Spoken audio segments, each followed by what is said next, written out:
A great part of the great outdoors, North Country Outdoors Radio. Hi everybody, Kurt Quinnell back on Lake of the Woods. We're in the shop today, so I thought, well, as long as we're in here, let's do something constructive. Let me show you what we've been using for the last couple of months this winter, and we'll go through a lot of baits here. First of all, there's a lot of baits out there. A lot of things work, and some of these might be things that you haven't thought of before or haven't used before. Whatever you're using is great. If you're catching fish with it, that's great. I'm always looking for something new, something different that maybe won't look like everything else that's been thrown at fish for a long time, and this is what we've come up with. So whatever you're doing, great. If you're looking for a new idea, check this out. First of all, our blinking light lures. These have been part of the routine for the last 6 weeks or so. When you drop this thing into the water, there's two little copper deals that come out of this plastic, and the water completes that circuit, and this thing will start to blink. Some of these may be wearing out. This one may not be blinking, and whether it's blinking or not, I leave them on there because it never hurts to have some kind of a flashing unit above your bait. All right. Then we got a swivel. Below that is my little tungsten jig. You've seen this a lot. This one's pink. This tungsten jig, I've got a couple of different kinds. This got a really nice hook on it, with a good stiff barb, which is great. I love this rig. The minnow stays on that barb really easy. I'm going to show you another one that works great, but it's got a little different kink to it. And again, the bead, only because I put beads on most things, because I like to. And I feel like I'm lazy if I don't. The next rig is, again, the flashing light lure. Let's see if this one flashes. I don't see this one flashing right now either. I've been using these a lot. I don't no idea how long they last, but I'll check that out later. 6-inch dropper to a quick snap, and below that on this line, this is weird. This is just a stinger hook for a jig, or anything else you need a stinger hook for. There's no bait or anything. This just I'll put a whole minnow on this, hook through the tail, and drop it down, and this has been dynamite. This has really been good. So this is a good bait and a good setup, all right? I just want to stress that there is a lot of things that you can use. Here's my third rig, and this is a blinking light lure. Let me see if this one's gonna blink. I don't know why none of them are blinking now. I'll look into this later, but I complete that circle with my finger. That should be, maybe it's too light in here that I can't see it. I've got beads above this, but only because they were on there, and they don't matter, ignore that. A swivel below this because we're gonna be jigging a lot, and I like to have a swivel on. Short dropper down to my pink, very old, very well used jigging spoon thing. This used to glow. I'm pretty sure it doesn't glow anymore. You can see how that paint is really oxidizing bad. That's another one. Maybe use something like this, or maybe you have in the past and have quit. Here's my other fourth line that I always bring along. Here's the blinking light lure. I'd sure like it if one of these would blink in here. It's not blinking either. All right, swivel, dropper, and this is the other tungsten jig. Now this, I like this jig because it doesn't have much of a barb on it at all. It's a very small barb. Now, when you're catching a lot of little fish and releasing fish, this comes out really easy. There's no barb to hang on. Fish don't swim off. But when you bait this, a lot of times the minnow will just fall right off. You've seen me use a piece of gulp behind the minnow to hold it on there, and that works real good. That solves that issue 100%. And this is tungsten. It falls very quickly, but it's a small bait, and I tend to like the small baits. This is the stuff that I've been using for the last couple of months. Now,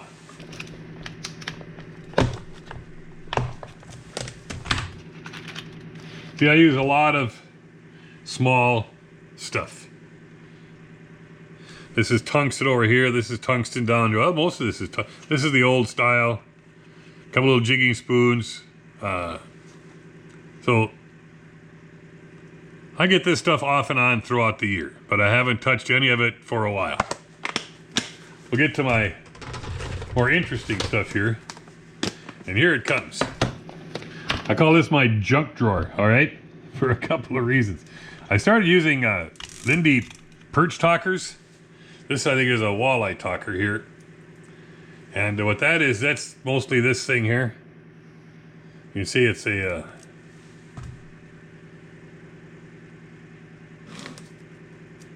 all right, that goes up and down. Below that, they have something like a treble hook or something, but I took that off and I put on a quick snap, and I put jigging spoons on below that. So not only do I have a jigging spoon there, this is a buckshot rattle spoon, which is a dynamite lure. I don't use them very much, but they are very good. So I put that below. So there's this winter after winter on that, or junking it up like I call it. Now here's the perch talker. The perch talker has this chain that goes down. So I've got, on top, you've got the beads that'll rattle a little bit, the chain, and then I've just got a little white jigging spoon with a treble hook underneath it. Maybe I get these so you can see them better over here. Again, these are great. I use these for a long time, and I put them up against anything that I've used. And I've got a couple of more in here, but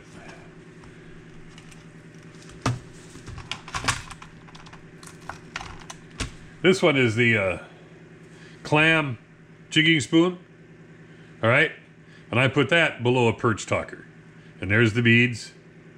Again, here's the chain. And there's the jigging spoon. This works great. Now,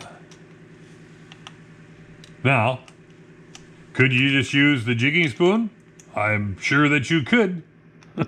That's how they're commonly used, right? People use a jigging spoon, but the jigging spoon with the extra draw of the chain and the little rattler things up on top, I think that's good. Here's one of my spoon cases, all right? Let me show you this. Whoops. Oh, I tipped it over. Oh, wait a minute. Nothing fell out. If you haven't seen these lure lock tackle trays, they're awesome. The bottom is sticky, so you put the lures in there and they don't bang around. Especially if you're bringing a box of jigs in your boat, you want to use those because they save the paint on your jigs. What else have we got? I've got little rattle baits. Got a bigger rattle bait, but bigger rattle baits. Now these are dynamite, and I don't use them often enough. In fact, I refused to use them until I had a kid fished with me, and he put on a rattle bait, and I said, "Oh, you should take that off." He wouldn't, and he was catching fish right along with it. So I got some rattle baits, and I used them, and I liked them, and I thought they worked great. Now suddenly here they are, they're sitting back on my tackle trays, and I'm not using them again. Here's another bait that I don't use that I know a lot of people do, and that's these. All right, these are jigging wraps of various kinds and brands, Bing, and Bing, and people swear by them, and I maybe have caught one fish on them, but I haven't used it that much. I really haven't. So whatever you're using is great. What I'm trying to do here is give you some insight on some different things that you can use. What I do is if, well, and what I'm sure what most people do when fish aren't biting, you put on a bait and say, "Oh, well, see, this doesn't work either." But the time to check this out is when fish are biting. And this is just miscellaneous. I've got more things in here. More little. These are those little. I'm not even sure what you call those, but you know, these are, well, it's like a Frosty. I'd not doubt it's a Lindy product, but it's got a hook on it instead of a treble hook underneath it. I think that's mostly the difference. These are Frosties right here. There's a little tiny little jigging spoon. If I fished crappies, I would use something like this one here. And again, whoops, nothing falls out. So I don't know. On a day when you're not fishing, it's nice to go through all your tackle and organize things a little bit so you're ready to go the next time you go out. Don't get stuck. Oh, here's some more of these little tungsten jigs. What a great idea that was. They cost more, But eventually they're going to get rid of lead, and it looks like tungsten's coming in behind lead. That's what I've got. What have you got in your box? Huh?